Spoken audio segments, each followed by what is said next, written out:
Etong nakaraan lamang po, meron pong isang DDS. Yun.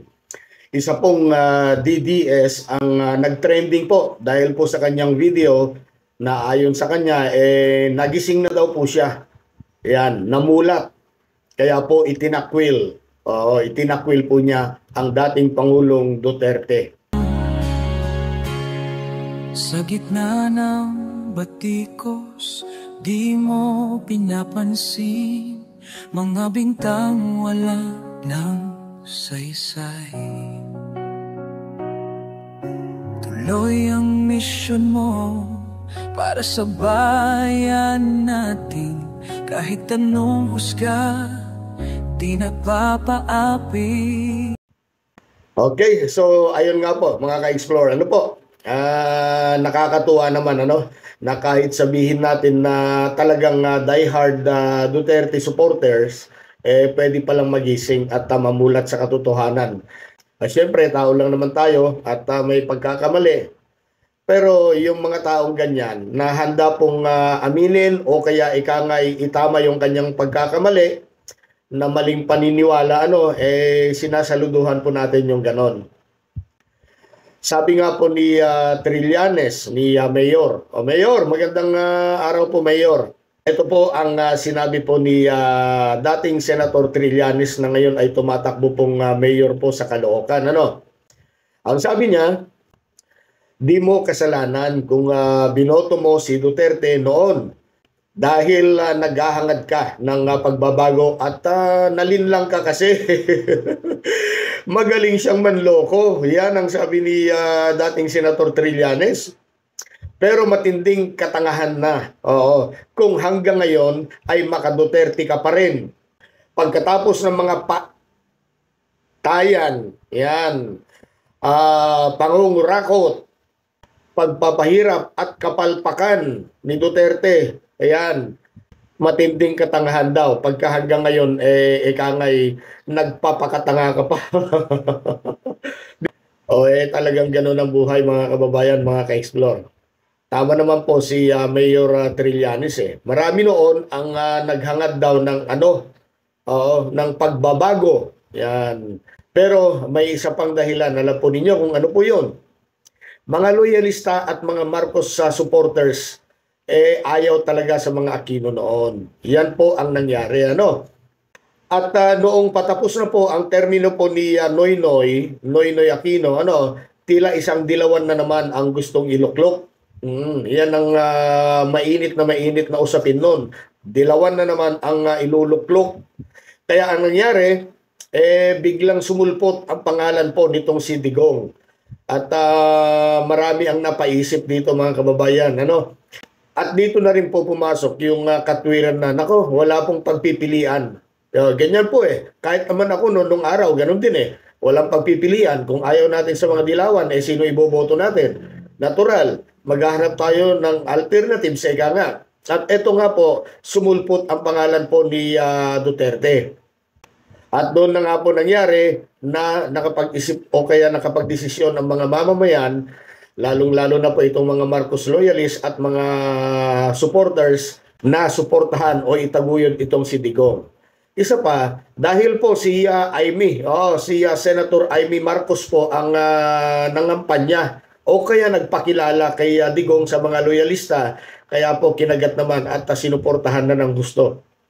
Sinuportahan po natin ng todo yan. Dahil nga po sa endorsement ni Senator Amy, sinuportahan natin ang tao na hindi natin masyadong kakilala o kaya kilala. Hindi po natin kilala ang pagkatao po nitong si dating Pangulong Duterte. Kaya kahit magkaganon man, ikangay, todo suporta tayo nun. Dahil nga, gusto natin ng pagbabago.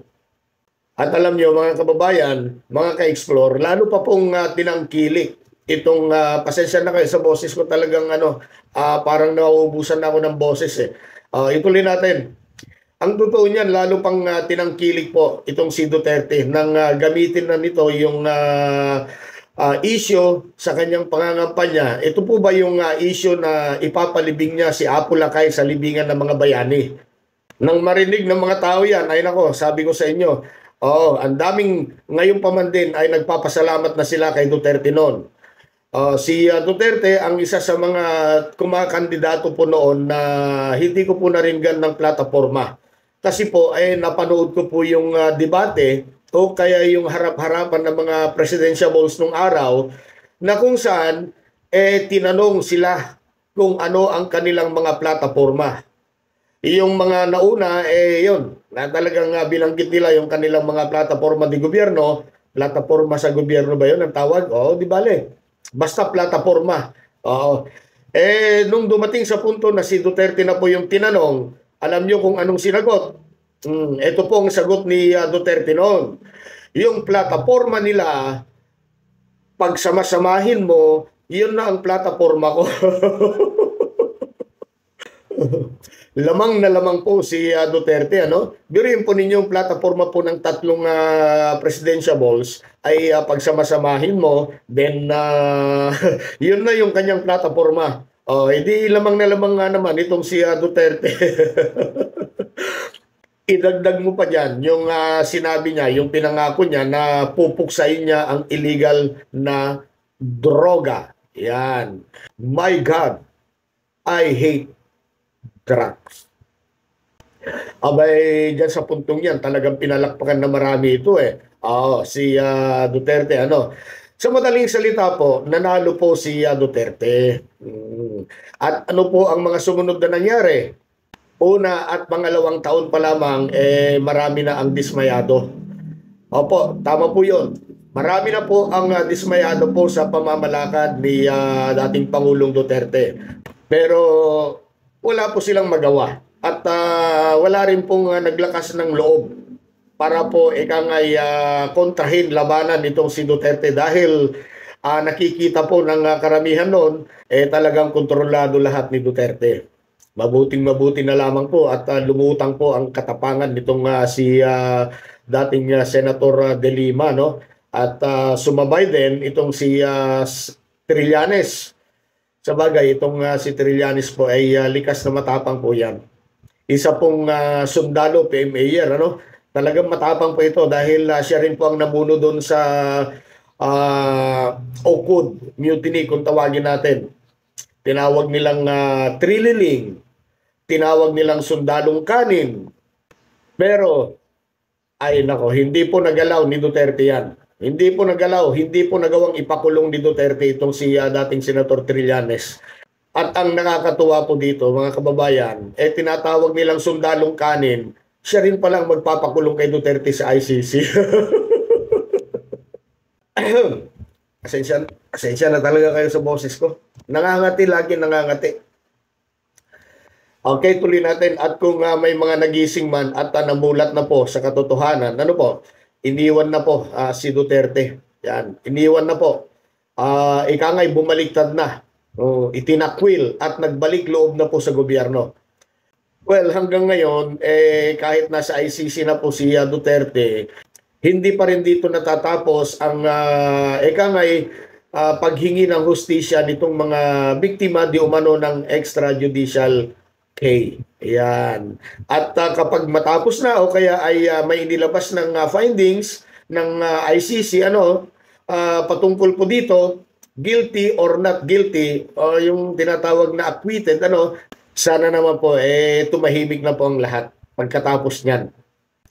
So yun lamang po muna. Maraming salamat. Magandang araw po sa ating lahat. Ano po?